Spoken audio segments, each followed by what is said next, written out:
watch me change. When you change the way you look at things, the things you look at change. When you change the way you look at things, the things you look at change. When you change the way you look at things, the things you look at change. When you change the way you look at things, the things you look at change.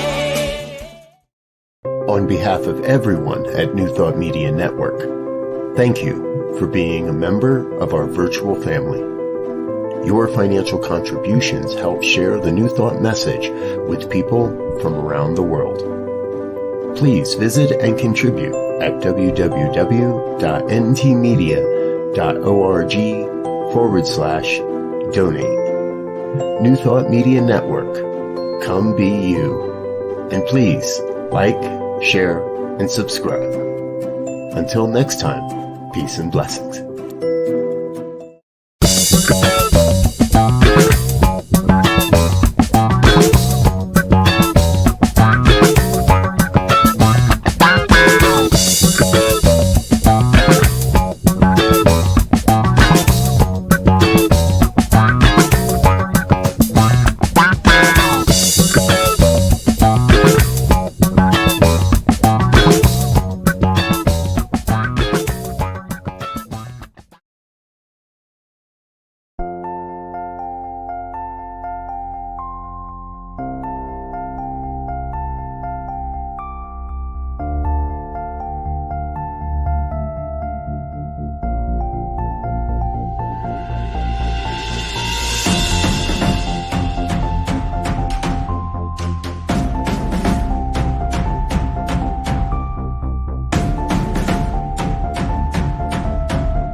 New Thought Media Network. We are a global broadcast network of positive music, media, and entertainment, inspiring humanity's evolution along the journey of enlightenment and creating a world of love, peace, empowerment, and prosperity for all. New Thought Media Network. Positively inspiring.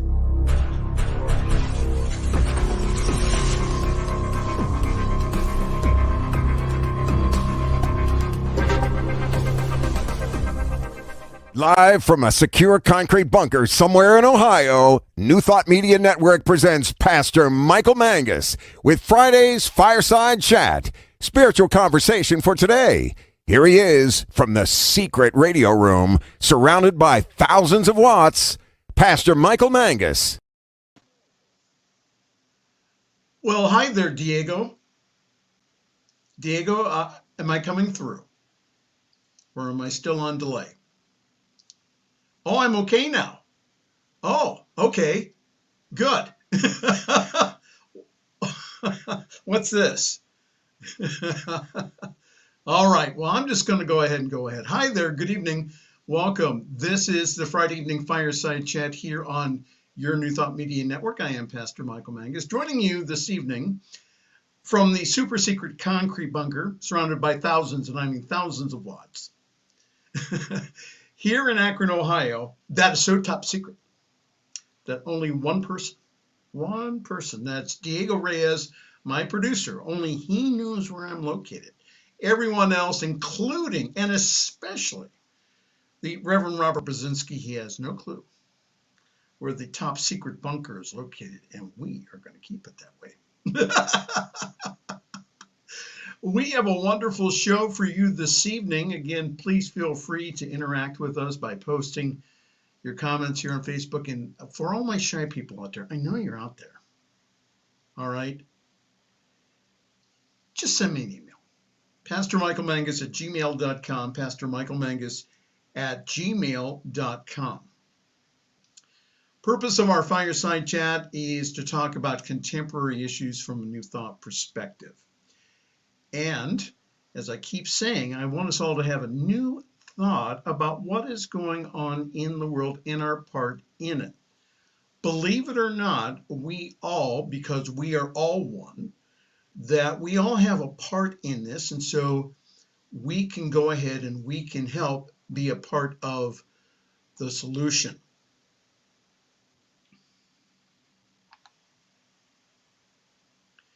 All right, so our guest this evening is a longtime friend here from the Queen City of Cincinnati, Ohio, the Inclusion and Social Justice Minister of the Center for Spiritual Living Greater Cincinnati, and my good friend, the Reverend JioDucci,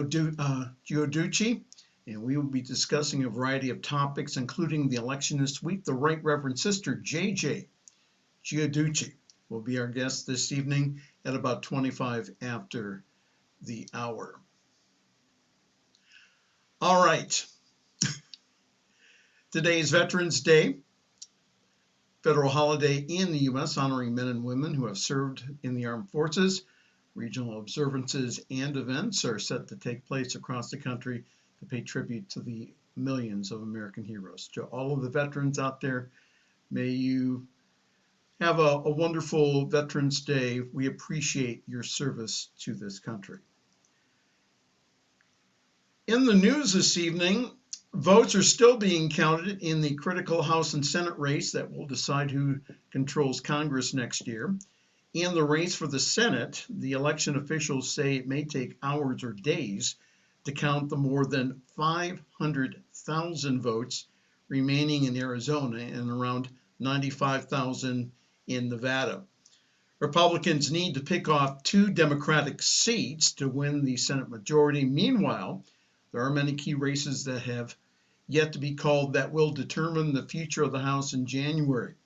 Republicans appear to be slowly inching towards the 218 seats that would deliver them a narrow victory and also plus a majority rule in the House. But the incoming results from California and Colorado could ultimately decide which party controls the chamber. So like I've said before, your vote does count.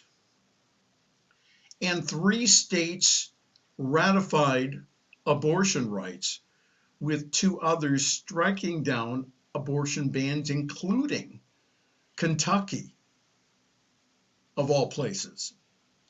So this is what happens when individuals get out and vote. This is what happens when everyone gets up, gets out of their comfy couches, and goes and votes. And like I said a few weeks ago,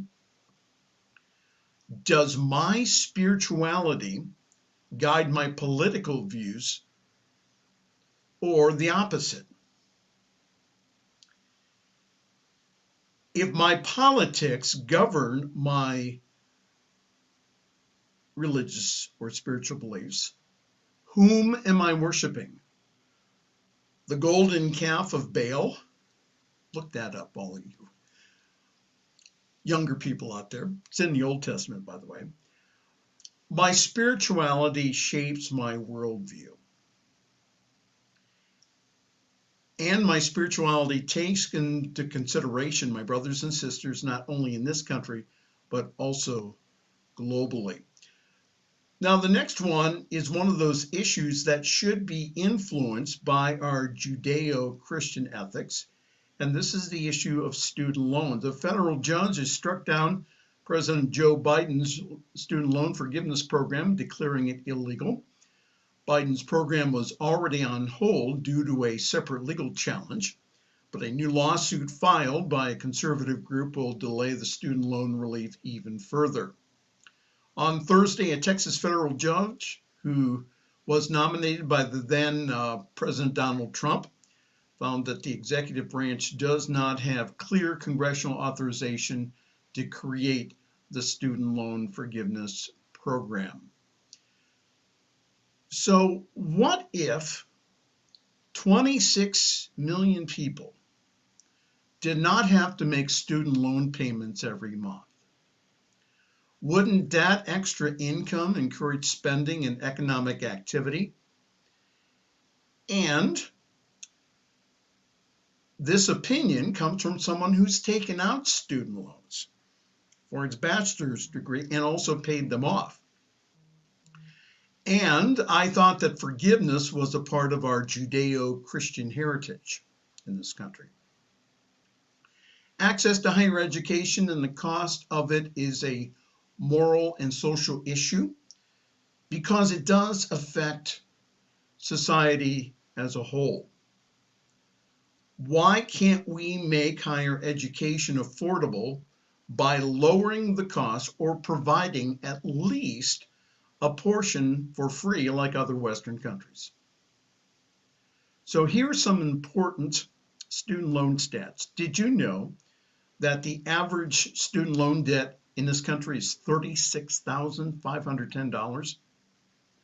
The average monthly student loan payment is close to $400, $393 a month. And the approximate student debt payoff is anywhere between 10 and 30 years. Now,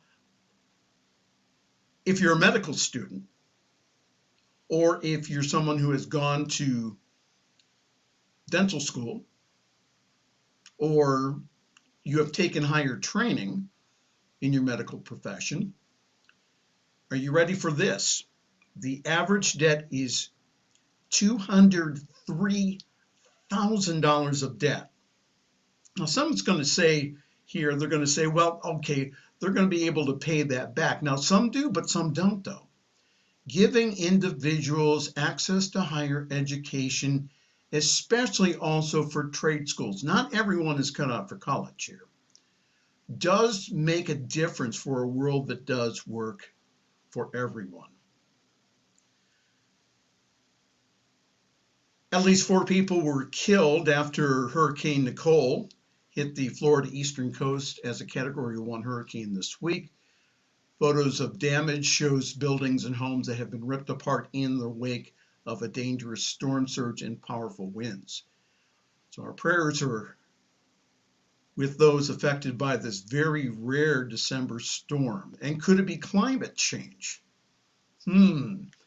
President Biden is heading to a UN summit today where he is expected to tout his climate record in a speech to the COP27 summit in Egypt. Biden will proclaim the U.S. is back as a global leader on climate change following the passage of the Inflation Reduction Act, which included around $370 billion in clean energy incentives that were meant to slash the harmful greenhouse gases from this country. Oh, I can just hear some of you out there, you're saying, there goes that sanctimonious minister getting political again. When our lifestyle, especially in the West and in developing countries, are killing the planet, the issue becomes a moral and ethical one and not political.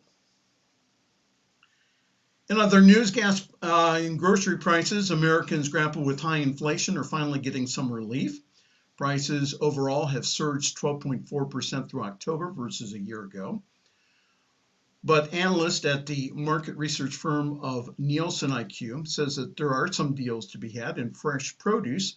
The average price for prepared mixed vegetables dropped 68% versus the same period last year. Most consumers are not buying in bulk, and analysts say as more shoppers are opting for smaller sizes to control their spending.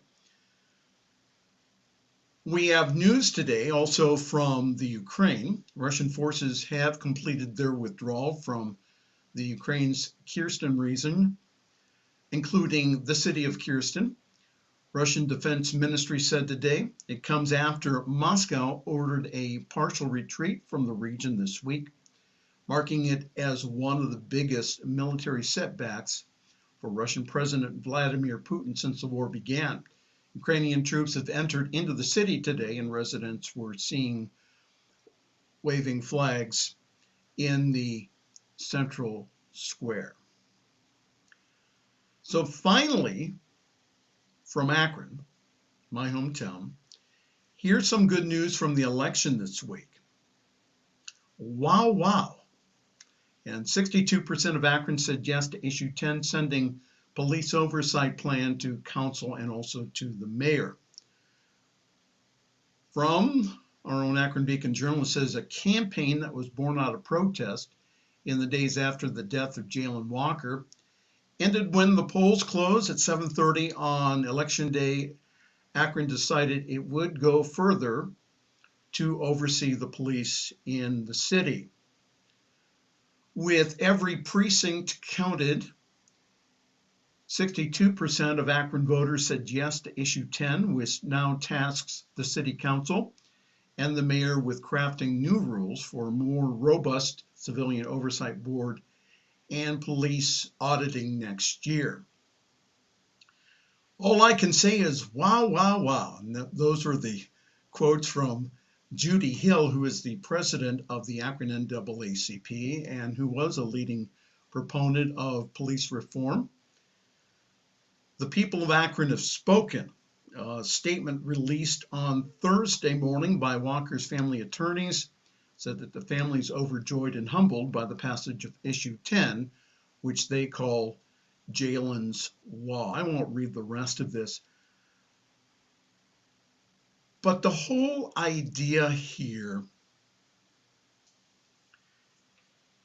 has been that this is not an isolated incident from last summer. Some people may say that it is, but from someone who has lived here, this is part of a history of incidents like this. A man was killed, 40 to 60 shots over a broken taillight. And you don't think there needs to be oversight? So this is what happens when people get together, individuals get together, they insist upon change. And the young people came out to vote. Amazing. Jalen Walker getting murdered in cold blood, again, was not an isolated incident. The Akron Police Department, again, most of them are fine public servants, peace officers. Unfortunately, there are a few bad apples. They have a record of systematic racism over the years. And the latest from Akron is this. The 8 officers who participated in the shooting, they're back on desk duty with the investigation not over. The police chief cited public safety. There needs to be reform in all of our police departments across the United States. And that reform starts when people of conscience speak up and demand change. 18 minutes and 45 seconds, Diego.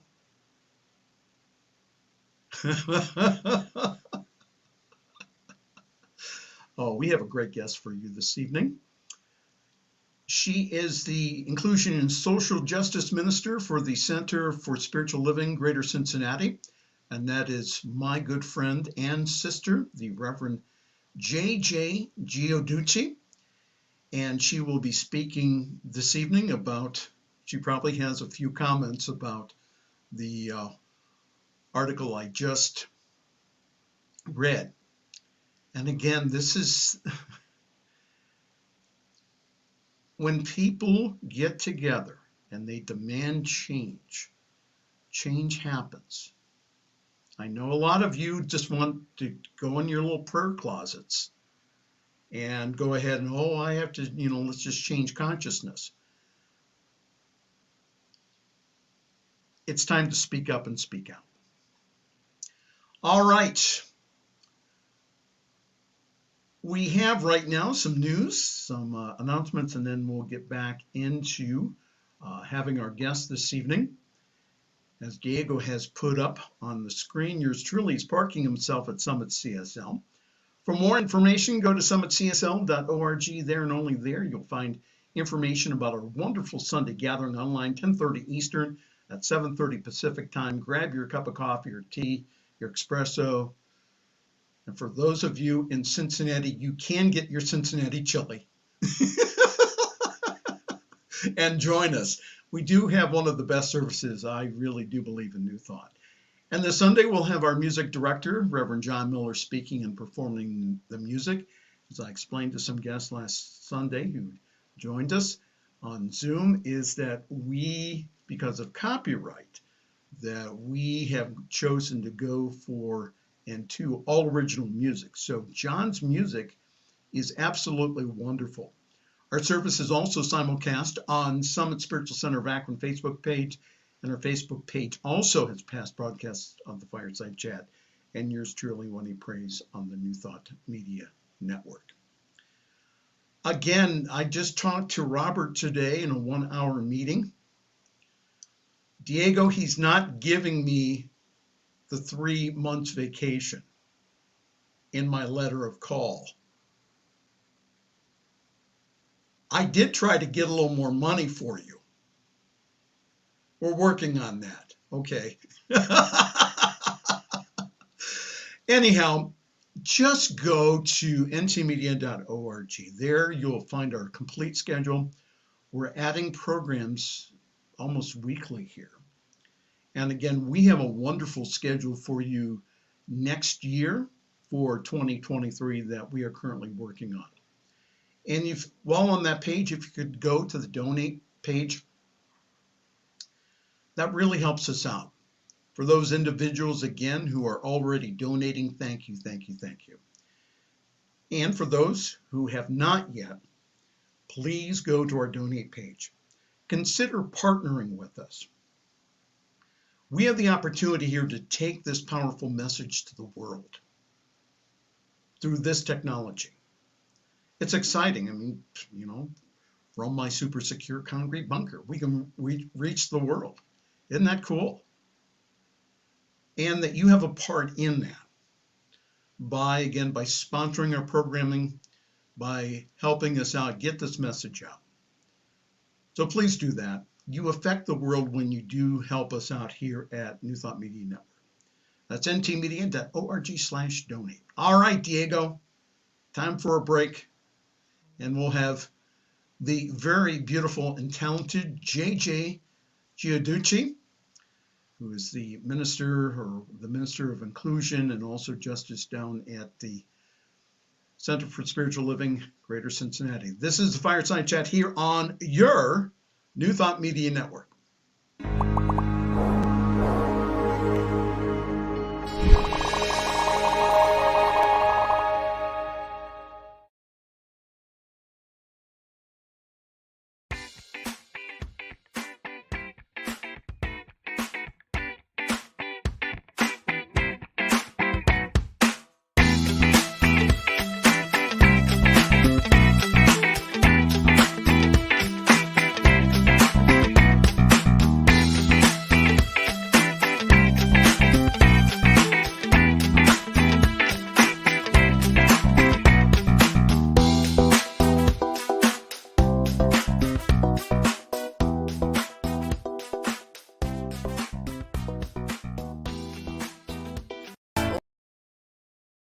Watch me change when you change the way you look at things. The things you look at change. When you change the way you look at things. The things you look at change. When you change the way you look at things. The things you look at change. When you change the way you look at things. The things you look at change. The views and opinions expressed by Pastor Michael Mangus are generally right. However, they are his own and do not reflect the views and opinions of New Thought Media Network, Centers for Spiritual Living, or any other person living or dead. As they say in the 12-Step Recovery Program, take what you like and leave the rest. Here again is Pastor Michael.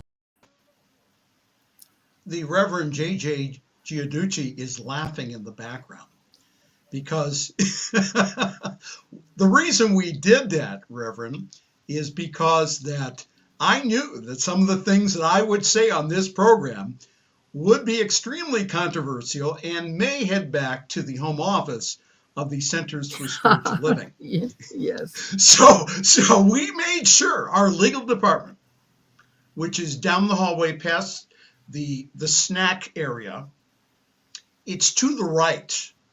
It's right before you get to engineering. Engineering, we go ahead and we put way in the back. But no, the legal department insisted that I play a disclaimer each and every week.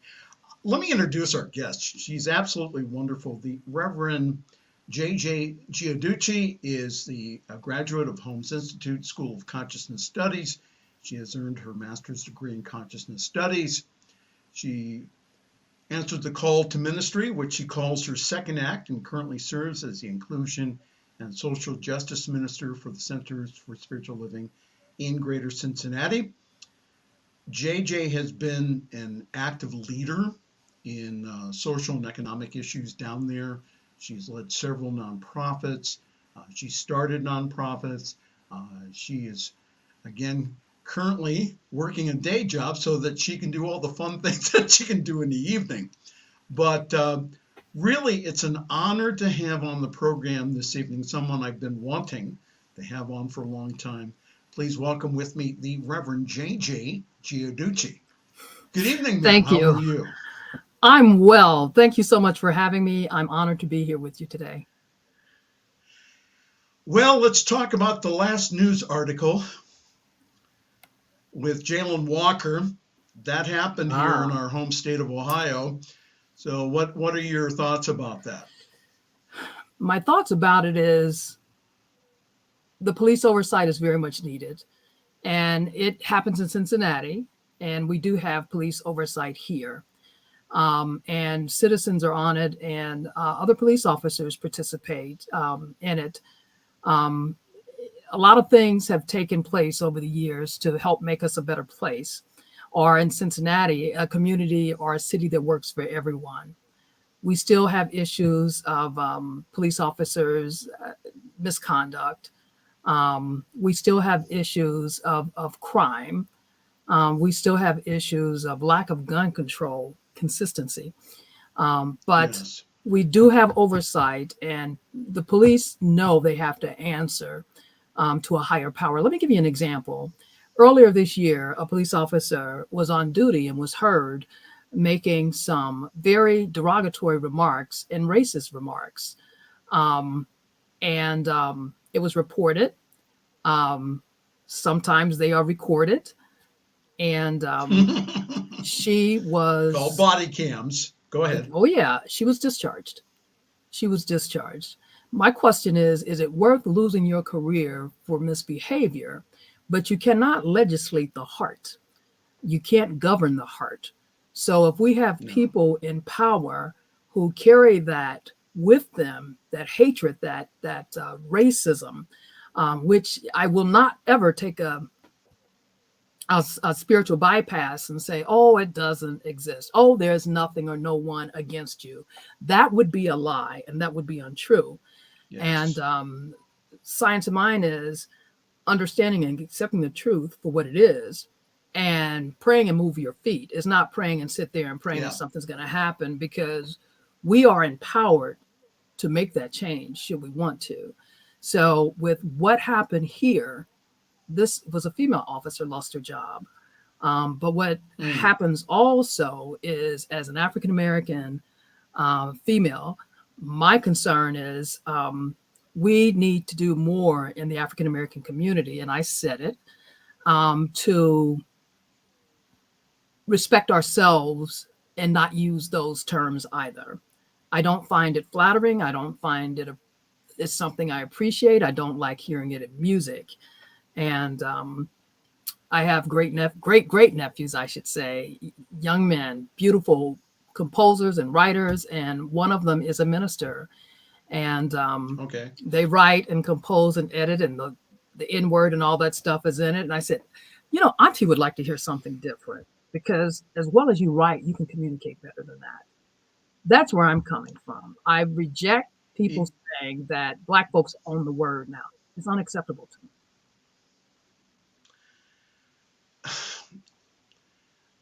Racism in any shape or form needs to go back into the nothingness from where it came from. No matter what the covering is at our center, we are all divine.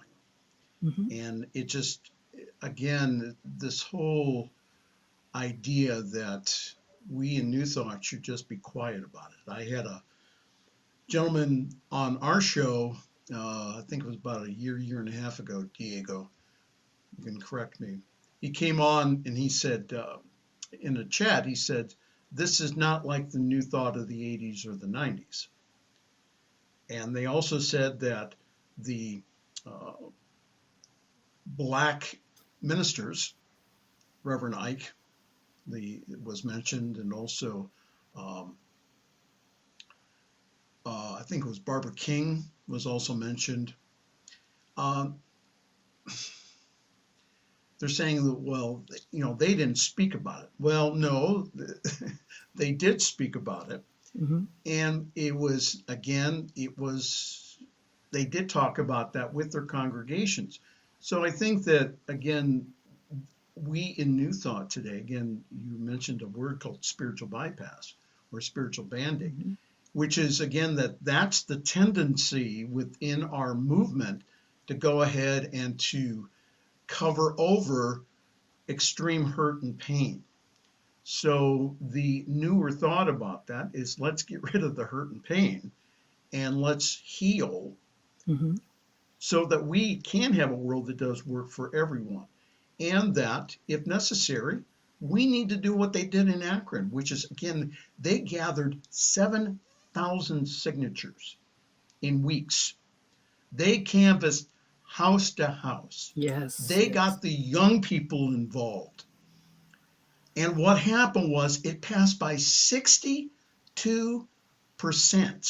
Wow. And that's because awesome. People got out, mm-hmm. and they got active, and they went ahead and they said, we need to do something different here. Mm-hmm. So the one thing that individuals don't understand is that our mayor, Dan Horrigan, and also white members of city council did not want this passed because they did not want the police held accountable. They did it. And so, again, we're still going to have to hold their feet to the fire here in Akron. Listen, I am for the police. I have never said defund the police. I just think that we need to have reform in our law enforcement, and we need to make them peace officers again. Yes. Reverend JJ, your comments. I don't disagree with you. Actually, I agree with you 110%. And here's why. I remember a time when I first got involved in Madisonville and moved out here. I was told I moved to the white side of Madisonville. I did not know it had a side. But I was happy here, and I'm still happy here. I'm still in the same house 35 years later, and I'm still in the same community, although I'm watching it be gentrified. Yet I remember the days when the police officers would ride their bikes through the community and walk through the community and be engaged with the kids. I started a youth group years ago, 32 years. We're 32 years old now, called SCAT, Students Concerned About Today and Tomorrow. And with SCAT, although we're not teaching anymore kids, the trustees, we've all been together 32 years, and we do things like we work on houses to raise money for scholarships. I give you that just as a little background because when we did have kids, we had police officers come to our meetings and talk about DWB. My kids, my SCAT kids at that time were between 7th grade and 12th grade, so 12 to 18. I had never heard of driving while Black. Even though I experienced it, I had never heard of the term. And we had an attorney there. And we had a police officer there from our district in Cincinnati. District 2 is where Madisonville is. And because some of my kids were coming of age driving or learning how to drive, they wanted them to be aware. And I had Black kids, white kids, and biracial kids in SCAT. And I'm sitting there looking at them, tell them, 1 o'clock 2 o'clock, 10 o'clock, where to hold their hands, what to say. Always advise the officer if they're going to move to protect them. That is a frightening thing. However, the police officer that was there with the kids, Doug McCrae, he was Sergeant Doug McCrae, I'll never forget him.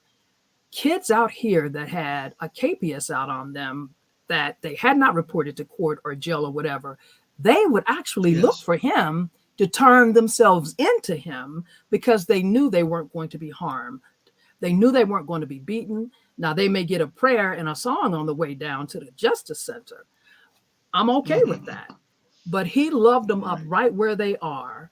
On the other hand, I've seen police officers stop by with the kids on the playground and play ball with them. But then you see the ones, and I don't know if you know this, Michael, I served on the police advisory committee in Cincinnati when they first started it. I was appointed in 1999 after a tragic shooting. And there was a young man that was had mental illness, and he threw a brick. He had a brick and they killed him. Okay, they killed him. And having the police and having social workers and professionals involved with those scenarios, to me, it's very, very important because you don't know what people are going through. Just recently, a girl fell out of a police car who was suffering from mental illness in one of the southern states. And I don't know if you remember that, but it was earlier this year. It broke my heart because I have a sister who is 62, who's functioning she'll always be 10 or 11, between 10 and 12. She was born that way. And when she gets upset, she tremors and she can't communicate well. And she screams, and it concerns me. What will happen if one of us are not there and something triggers her? That is not a comfortable feeling, especially when you don't know who's going to respond. And I can't say it's always a white police officer, because when I served on the task force all those years ago, I remember my first ride along was with an African-American police officer. Okay. And I saw for 8 hours, I was on an 8-hour shift. And I'll never forget how this officer took me through his sector, which was in Cincinnati. That was East Walnut Hills, Evanston, and back through Hyde Park. He stopped some kids that were standing at a bus stop, Michael, young black teenage boys. He said, they're dealing drugs. I said, how do you know? He said, that's what they do in that corner. I said, but it has a sign there that says bus stop. They're not waiting for the bus. They're dealing drugs. That was upsetting to me. So he drove around the corner because he told them, if you're here when I come back, I'm going to arrest you. And we were at a place called The Point at Hewitt and Montgomery, where all those streets come together. On the way back, we ran into a young man who he had his plates did not have the sticker on it to say that it had expired. It was he had purchased the sticker. Okay, he had renewed, is what I'm trying to say. Yes. Well, long story short, he renewed but didn't have the sticker. They ran the plates anyway. The officer pulled up behind him, ordered him out of the car. This fella had a little, I thought it was a toy rifle, but it wasn't a toy rifle, on the back of his seat. And the officer said, who are you? He said, I'm looking at you. Okay, you're related to so-and-so who used to run track at Walnut Hills High School. He said, yes, my family owns that barber shop. He says, I know that barber shop. He said, man, you got the gun back there. He was so afraid of this. This was a black officer afraid of this young black man. Couldn't have been more than 20. He called for backup. I've never seen anything like it before. He told me to get back in the car. Apparently, this young fella had been robbed so many times, taking the deposit from his family's barbershop to the night deposit. Yes. That was his protection. Downfall, he had a couple of joints in the ashtray. Oh, here's the other thing. They took him down and arrested him. And that was a horrible thing for me to see. The way they acted towards this young fella. Okay. Slammed him in the car, all this other stuff. So I've seen it on both sides. I served for 4.5 years on the task force in Cincinnati. But I'm grateful that Cincinnati now has that the Citizens Review Board, where the police know they have to answer to that. They have to answer, and that's a good thing. If you've wondered what you've stumbled onto this evening, hello, this is the Friday Evening Fireside Chat here on your New Thought Media Network. We are speaking all the way from Cincinnati, Ohio, the Reverend JioDucci. She is the Inclusion and Social Justice Minister for the CSL in Greater Cincinnati. And we're talking about social justice issues this evening. Now, what do you say to individuals, JJ, who say that we should not be involved in social justice and inclusion? How do you answer them? When they say that, and I just want to share something with you, because one of our principles, and I brought it up so I can just read it to you and make sure that everyone hears me, because this is one of the founding principles of Ernest Holmes, our founder, and it's personal freedom. And he says, I believe that the ultimate goal of life is to be a complete emancipation from all discord of every nature, and that this goal is sure to be attained by all.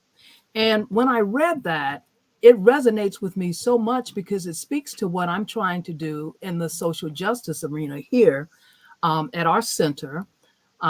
Is, we have homelessness that's an issue. We have another issue that is the gentrification that's an issue, but no discord. And if you have discord, there's not harmony. There's not harmony in your life, Reverend Michael. There's no harmony. So for me, that sticks with me constantly, because I see the importance of what we need to do. And what we need to do, and what I would like to see us do, let me not say what we need to do. What I know my role is as a CSLGC minister in charge of, responsible for inclusion and social justice, is to try to mitigate and eradicate that discord that some people are feeling. And if you are homeless, that's discord. Yes. If you are about to be homeless because of COVID, because of all this stuff that happened, and you lost your job and you still can't find a job and you don't have a place to stay, that's discord. A young man in my community was being evicted, and he had some other issues, emotional issues. He was being evicted. He had a Section 8 voucher. He had all this going for him. It took 6 months for him to find a place, working with myself, our senior pastor, and his social worker, to get him a place to live. Because in Cincinnati, the discord is the places that take Section 8 are not necessarily where you want your children living. The places that you would like to live that would take Section 8, the prices are so high now. A studio apartment around the corner for me is $1,200 a month now. You pay gas, electric, water. Yes. Yeah. So a studio apartment is no bedroom. Everything's in one room. $1,200. That's again what JJ was quoting. That's not including gas and electric, which again, it could be another $200 to $300 per month. So and you're water. looking at, and water. So you're looking at $1,600 a month for not even a 1-bedroom apartment, just for a room, a large room. That's it. Go ahead. So for me, we're having our first housing affordability forum. We can move out, but we can't move in, is the subtitle we're working with now, on the 3rd of December at our center. And the goal is for the folks in the community surrounding us. And we have wealth on one side and we have people that are struggling on the other side. So we're in a melting pot of people. But some of that melting pot of people are some of the ones that live in the Mariemonts or the Fairfaxes or the Hyde Park Nears. And I'm hearing from on this thing called Nextdoor because I post articles about, the housing developments going Yes. up. And when I hear seniors, Michael, saying they don't want us, they're not building for us. I can't afford to leave my house because I can't afford to move because the places are too high. So I stay in my house. I heat part of it. I close off the other part because they don't want us. They're not building for us. They're not renovating for us. So right now, the nonprofit that I work with, SCAT, that I'm part of and founder of, we just had a meeting last Saturday talking about what can we do to build a tiny home community on the acre of land we have left to develop. Absolutely. And so, talk about the gentrification issue in Cincinnati. That's been going on now for well over 20 years. So talk about how that is affecting affordable housing in Cincinnati. It's affecting it greatly. And the way it is, we have the Italianate homes, old buildings, the live work units where, you have the old establishments downtown where the store was on the street level and the people lived upstairs.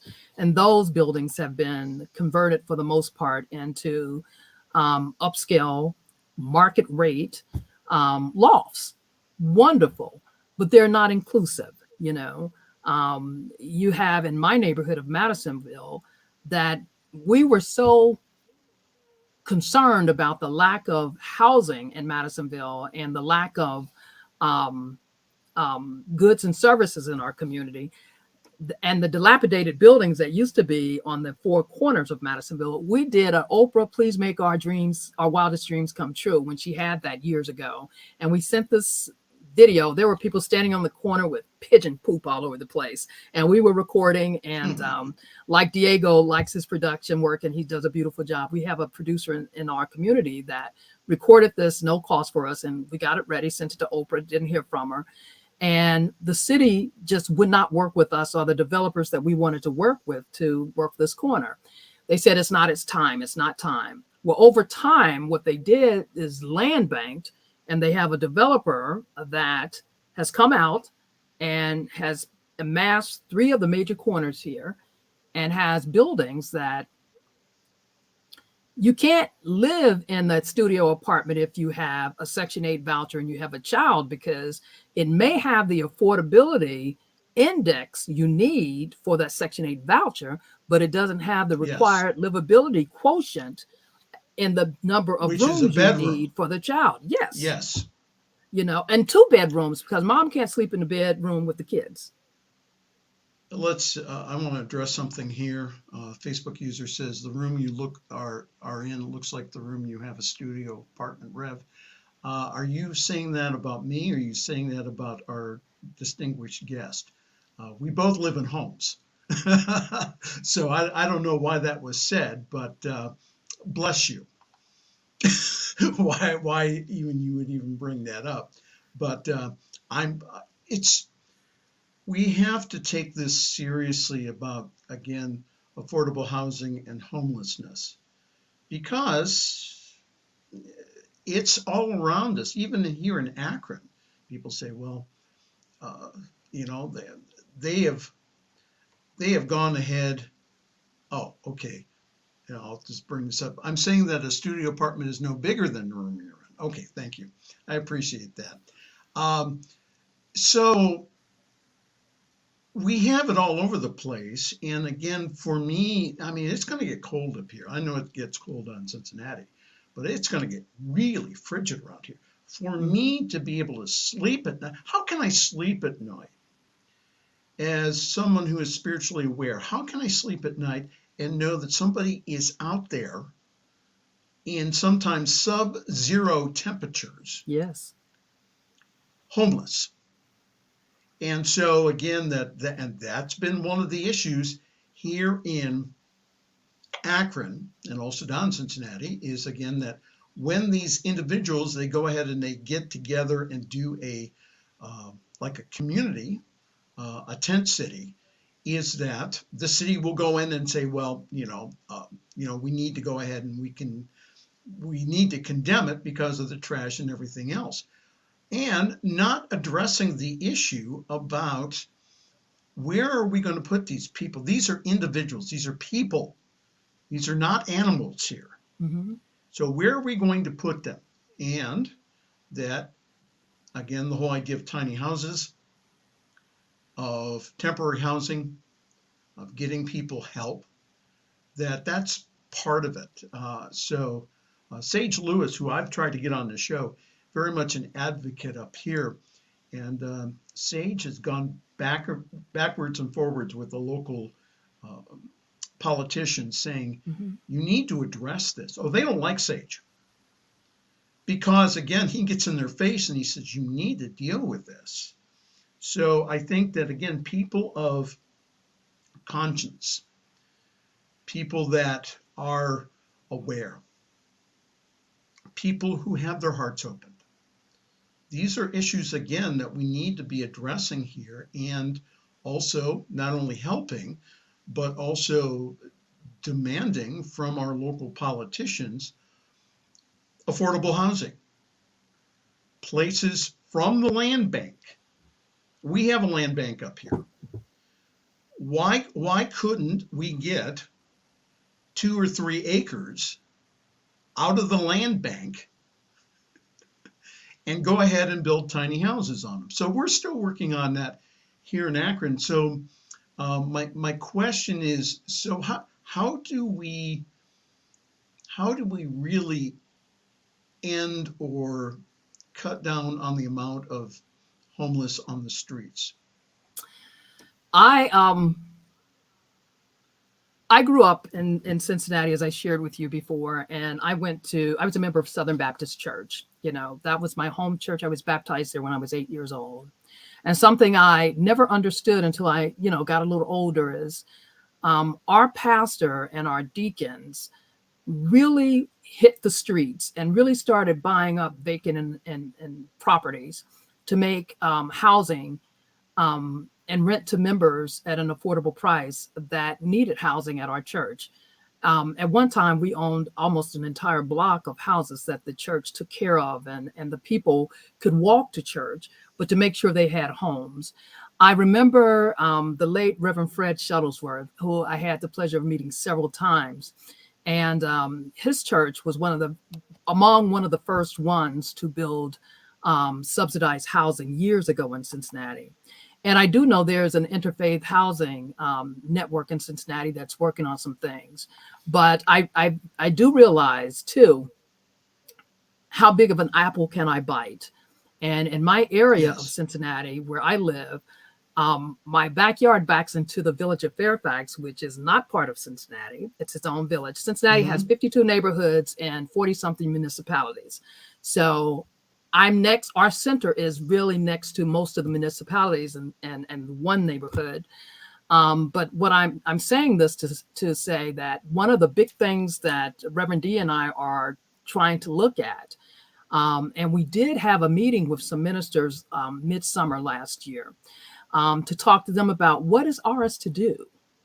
What is ours to do as a faith-based community when we see we got homeless people here? How do I know they're homeless people? Because once before COVID, we had a reading, Wednesday night services at the center, and the business that's across the parking lot from ours came over right away to let us know that there was a man back there making a campfire. He was going to set up shop behind our building to have somewhere to stay.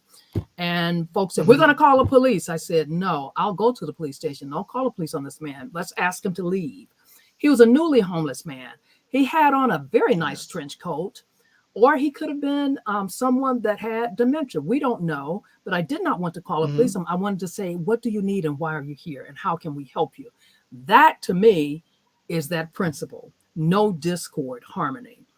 I've been working with someone else that the bank refuses to do loss mitigation for her. She's been submitting forms now I've been working with her for 1.5 years. So I know I have written and submitted 3 of those applications for her.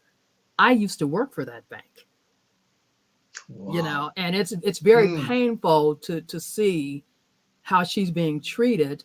And her thing is, Reverend JJ, I just might as well commit suicide. that's painful to hear, Yes. You have people that are going through things. We have in many of our centers, especially here in Ohio, we have an aging community. We're trying to be intentionally intergenerational, is what Reverend D says. We're trying to be intentionally intergenerational.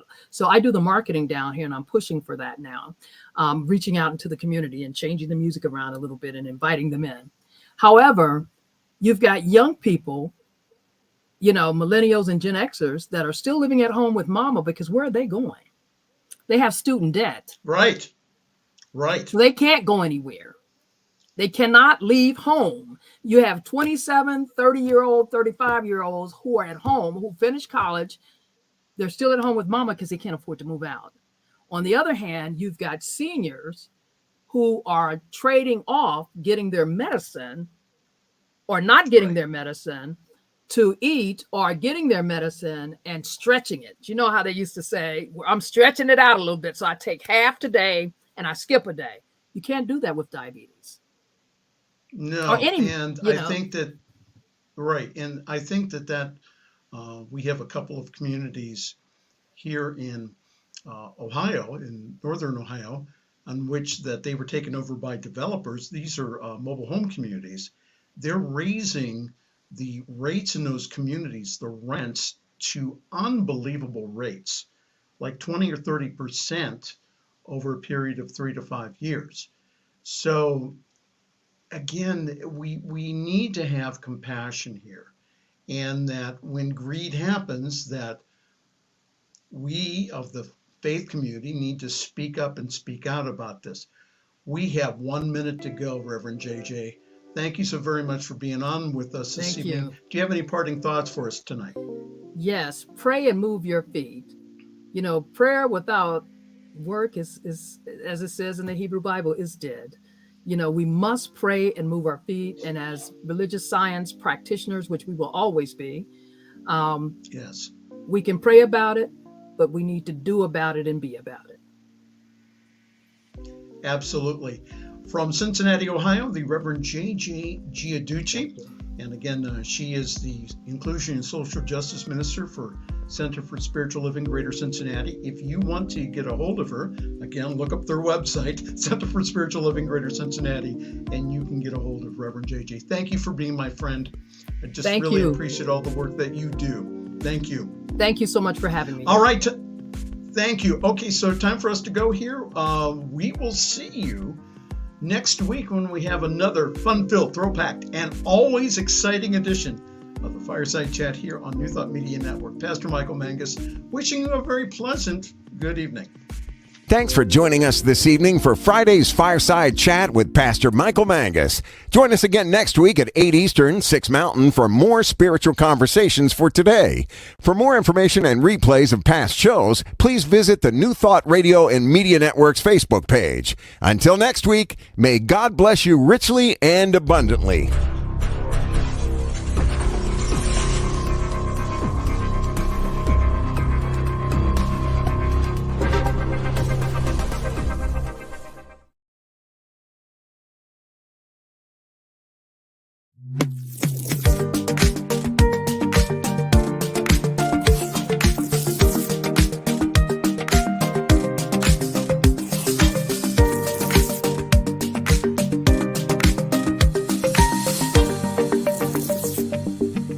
New Thought Media Network is on the rise. We're looking to grow with you. Do you have technical media experience, or perhaps a desire to learn? Are you willing to volunteer your precious time and attention? We share this message to benefit all. If you possess a computer with a camera and a microphone, we will share our knowledge with you. Behind the scenes or being the star, let us bless our one. Contact us at info@ntmedia.org.